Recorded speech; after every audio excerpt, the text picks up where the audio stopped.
बच्चों कैसे हो आप। आपका स्वागतम है झाजी स्टडी पॉइंट में।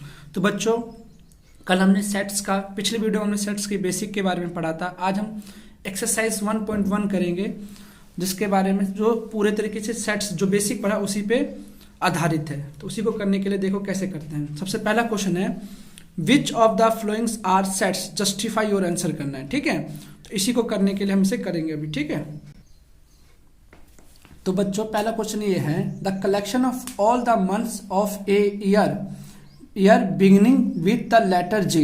ऐसे कलेक्शन ऐसे बताना है जो मंथ्स के बताना है जो जे से शुरू होते हैं। तो जैसे कौन कौन से मंथ शुरू होते हैं तो हम लिख सकते हैं जैसे जनवरी शुरू होती है, जैसे जुलाई शुरू होता है और जैसे जून शुरू होता है। बस ये 3 मंथ ही तो होते हैं।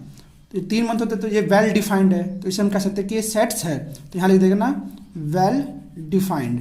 ये क्या है? Well defined. तो ये सेट्स होंगे। ठीक है बच्चों, तो इसे लिख देंगे वेल डिफाइंड सेट्स। अच्छा, तो बच्चों दूसरा क्वेश्चन है the collection of the most talented writers of India. सबसे most talented writers of India. तो बच्चों ये वेल डिफाइंड नहीं है। बताऊं क्यों? क्योंकि किसी के लिए रविंद्रनाथ बेस्ट हो सकते हैं, किसी के लिए रविंद्रनाथ टैगोर बेस्ट हो सकते हैं, किसी के लिए चेतन भगत हो सकते हैं बच्चों, किसी के लिए कुछ भी हो सकता है। जैसे किसी के लिए अनिरुद्ध तीर हो जाए, किसी के लिए मुंशी प्रेमचंद हो जाए। तो ये वेल डिफाइंड नहीं है कि किस कैटेगरी में होने चाहिए, कैसे राइटर होने चाहिए। तो इसे हम लिख देंगे नॉट वेल डिफाइंड। जो नॉट वेल डिफाइंड है वो क्या होता है? वो सेट्स नहीं होते हैं। तो लिख दोगे नॉट वेल डिफाइंड, बस इतना। इसके आगे सेट्स नहीं लिखोगे। A team of 11 best cricket batsman of the world. तो किसी भी टीम में 11 बेस्ट क्रिकेट बैट्समैन तो हो ही नहीं सकते, क्योंकि 4 से 5 बैट्समैन होते हैं, 1 विकेट कीपर होता है और 5 बॉलर होते हैं। तो ये भी बेस्ट क्रिकेट बैट्समैन नहीं हो सकते। किसी के लिए विराट हो सकता है बेस्ट बैट्समैन, किसी के लिए रोहित हो सकता है, किसी के लिए केएल राहुल भी हो सकता है और किसी के लिए कुछ भी हो सकता है। तो वेल डिफाइंड केएल राहुल भी हो सकता है। तो ये भी वेल डिफाइंड नहीं है। तो इसे लिख दोगे नॉट वेल डिफाइंड। क्या लिखोगे? Not well defined. जो चीज कैटेगरी नहीं बता ना, बेस्ट क्रिकेट बैट्समैन तो होते नहीं एक टीम में। The collection of all boys in your class. अब ये वेल डिफाइंड है क्योंकि तुम्हारी क्लास में कितने लड़के हैं ये तुम बता सकते हो। जैसे तुम्हारे क्लास में राहुल होगा, मैं समझा रहा हूं ये आपको, इसमें लिखना आपको सिर्फ समझना है। अमित हो सकता है, सचिन हो सकता है। तो ये वेल डिफाइंड है कि तुम बता सकते हो कि तुम्हारी क्लास में कितने बच्चे हैं। तो ये हो गया वेल डिफाइंड। इसे क्या लिखोगे? Well defined sets. क्या लिखेंगे? Well defined sets. ठीक है बच्चों, ठीक है बच्चों। The collection of all natural number less than 100। अब हमें पता होना चाहिए कि नेचुरल नंबर किसे कहते हैं। हमने बताया होगा पिछली वीडियो में, नेचुरल नंबर उसे कहते हैं जो स्टार्ट होता है। हमें ये वेल डिफाइंड है कि 1 2 3 4 5 डॉट डॉट डॉट डॉट गिनती अंत तक जाती है। तो इसे हमें पता ही नेचुरल नंबर इसे कहते हैं। और 100 से कम क्या होगा? तो हम लिख सकते हैं 1 2 3 4 डॉट डॉट डॉट डॉट। 100 से कम क्या होगा? 99। तो ये भी क्या हो गया? Well defined sets. जो डिफाइंड है वो सेट्स है, जो नहीं है तो उसमें लिख दोगे नॉट वेल डिफाइंड, बस। अब लिखा है एक collection of novels written by the writer of Munshi Premchand. अब एक कलेक्शन लिखाना है नॉवेल्स का कि मुंशी प्रेमचंद ने कौन कौन सी बुकें लिखी हैं। तो ये तो डिफाइंड है क्योंकि जैसे मुंशी चंद ने मान लो गबन लिखा है। क्या लिखा है? गबन भी मुंशी प्रेमचंद ने लिखा है। कफन पढ़ी होगी कहानी, वो भी मुंशी प्रेमचंद ने लिखा है। तो ये वेल डिफाइंड है। इसमें नॉवेल्स लिखने हैं जो मुंशी प्रेमचंद ने लिखे हैं। तो इसे लिख दोगे वेल डिफाइंड। जो चीज़ डिफाइंड है बिल्कुल, वेल डिफाइंड सेट्स इसे लिख सकते हैं ना, वेल डिफाइंड सेट्स। लास्ट है the collection of all even integers. ये भी इवन नंबर किसे कहते हैं पहले ये लिख लो, हमें पता ना चल जाए। इवन इंटीजर्स माइनस में भी तो हम प्लस वाले ले लेते हैं, जैसे डॉट डॉट। इवन इंटीजर्स जैसे -4 -2 0 -2 +2 4 6। तो ये the collection of even integers. तो ये सब क्या है? इवन नंबर है ना। तो ये वेल डिफाइंड है। इसका आगे क्या लिख दोगे? Well defined integers, well defined sets. ठीक है बहुत। The collection of question in this chapter. तो इस चैप्टर में कितने क्वेश्चन है? इस चैप्टर में 6 क्वेश्चन है। तो ये भी वेल डिफाइंड है। तो चलिए लिख दोगे well defined well defined sets बच्चों, ठीक है। एक collection of most dangerous animals of the world, कि मोस्ट डेंजरस एनिमल्स कौन कौन से हो सकते हैं। तो बच्चों ये भी बताने कि किस कैटेगरी में, किसी के लिए इंडियन लेपर्ड भी खतरनाक हो सकता है नहीं बच्चों, किसी के लिए भालू भी खतरनाक हो सकता है नहीं बच्चों, और किसी के लिए लोयन भी हो सकता है। तो ये भी नॉट डिफाइंड है, नॉट वेल डिफाइंड, कि किस कैटेगरी में है, कैसे एनिमल्स लेने हैं। तो ये नॉट डिफाइंड, वेल डिफाइंड लिख सकते हो, ठीक है बच्चों। तो पहला क्वेश्चन खत्म गया। क्वेश्चन नंबर 2 पे चलते हैं। क्वेश्चन नंबर 2 में दे रखा है कि लेट ए बराबर, में ये दे रखा है कि ए के जो सेट्स है उसमें 1 2 3 4 5 6, ये डिफाइंड है कि इतने ही आ सकते हैं के अंदर। अब हमें बताना है जो 5 है वो 5 ए के बिलोंग करता है कि नहीं करता है। तो मैंने कल बताया था अगर बिलोंग करेगा तो ऐसा चिन्ह बनेगा, और नहीं करेगा तो इसको हम ऐसे करके काट देंगे। तो हमें यही बताना है कि ये वेल डिफाइंड, इसके अंदर 5 बिलोंग करता है कि नहीं करता है। तो 5 देखेंगे इसके अंदर है, हाँ बच्चों है, तो इसे लिख देंगे ई, बिलोंग टू ए। जो 5 है वो बिलोंग करेगा ए के। अब 8 इसके अंदर है, नहीं है, तो इसे लिख दोगे नॉट बिलोंग टू ए। अब जैसे 0 इसके अंदर है, नहीं है ना बच्चों, तो लिख दोगे नॉट बिलोंग टू ए। अब 4 इसके अंदर है ना बच्चों, तो इसे लिख सकते हैं बिलोंग टू ए, ठीक है। अब जैसे 2 इसके अंदर है, नहीं है सॉरी है, तो इसे बिलोंग कर सकते हैं। ऐसे देखना है, ध्यान लगाना है बिल्कुल अच्छे से, इसमें कुछ है ही नहीं। अब 10 इसके अंदर है नहीं, तो हम इसे लिख देंगे नॉट बिलोंग टू ए, ठीक है, नॉट बिलोंग टू ए। अब चलो हम क्वेश्चन नंबर 3 पे आ जाते हैं। क्वेश्चन 3 का फर्स्ट क्वेश्चन कह रहा है कि मैंने रोस्टर फॉर्म में लिखना है। तो ए क्वेश्चन कह रहा है कि x ratio x is integers जो -3 से बड़ा होना चाहिए और 7 से छोटा होना चाहिए। तो ऐसे इंटीजर्स कौन कौन से होते हैं वो लिखना है। तो बच्चों इसका आंसर क्या होगा, इसका आंसर होगा ए बराबर, अगर रोस्टर फॉर्म में लिखना बताया था ना, रोस्टर फॉर्म में कैसे लिखते हैं, इसे -3 होगा, -3 से -2 होगा, -1 होगा, इसी तरीके से बच्चों 0 होगा, 1 होगा, 2 होगा, 3 होगा, 4 होगा, 5 और 6। इसके बाद मेंडल ब्रैकेट बंद हो जाएगा।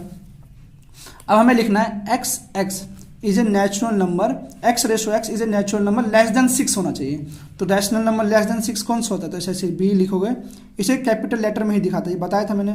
तो 1 2 3 4 5 लेस देन 6 मतलब हमें 6 को नहीं काउंट करना है, ठीक है बच्चों।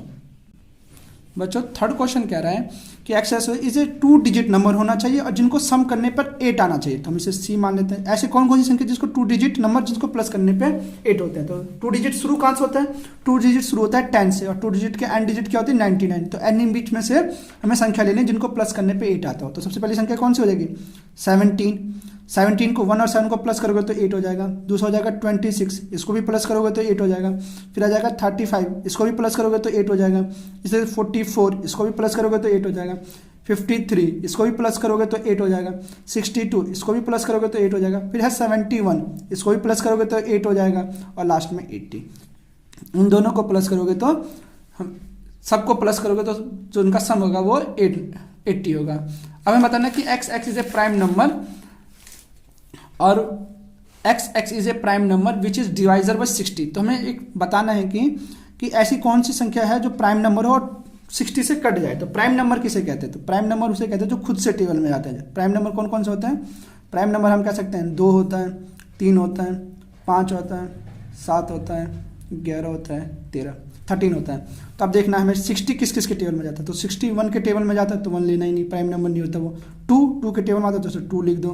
फिर 3 के टेबल में भी आता है। 4 के टेबल में 60 जाता है पर वो प्राइम नंबर नहीं होता। इसके बाद कोई भी जो संख्या होगी वो 60 से नहीं कटेगी जो प्राइम नंबर हो, है ना, ठीक है बच्चों। The sets of letter of the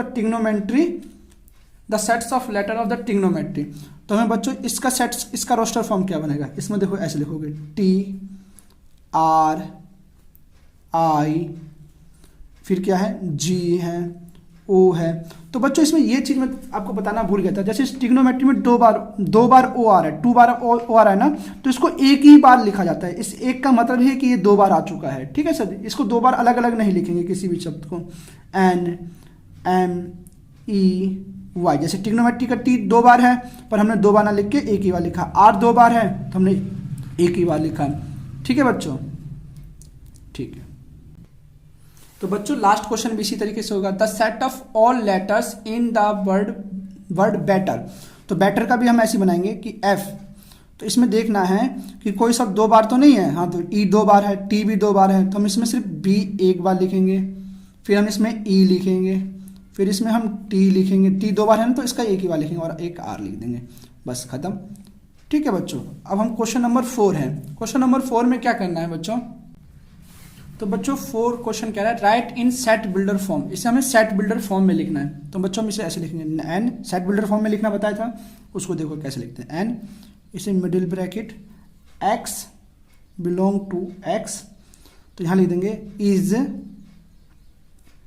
x क्या है, यहाँ देखो 3, 6, 9, 12, तो ये क्या है 3 के टेबल में आने वाले नंबर्स हैं, क्या है ये 3 के टेबल में आने वाले में, तो लिखेंगे इज 3n, मतलब 3 का मल्टीपल है, n जो है वो 3 इज मल्टीपल n है, और n बिलोंग करेगा नेचुरल नंबर को, n बिलोंग किसको करेगा, नेचुरल नंबर को, जिसकी वैल्यू होगी इज लेस देन और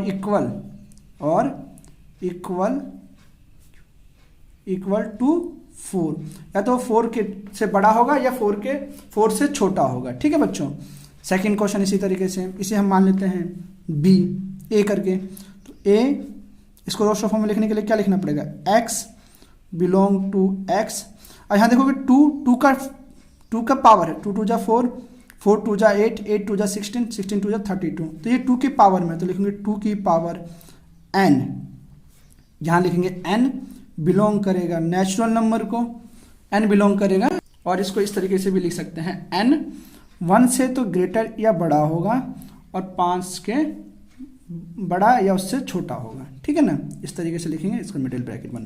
अब जैसे ये है, देखो ये भी 5 की पावर 25, 5 2 25, 25 125 और 625, तो हम लिख सकते हैं कि x, इसे c करके लिख लो, c belong to x belong to x belong to x बराबर होना चाहिए 5 की पावर n, इज 5 की पावर n, और जो n बिलोंग करेगा वो नेचुरल नंबर को, और जो n की वैल्यू होगी क्या होगी 1 इक्वल, इसी क्वेश्चन की तरह, जैसे देखो 1 ग्रेटर देन 5 था तो यहाँ पे भी 1 ग्रेटर देन 4 ही हो जाएगा बस, n क्योंकि जो 625 है उसे हम 5 की पावर 4 ही लिख सकते हैं ना, तो यहाँ लिख देंगे सिर्फ 4। ठीक है बच्चों, आशा करता हूँ आपको समझ में आ रहा होगा।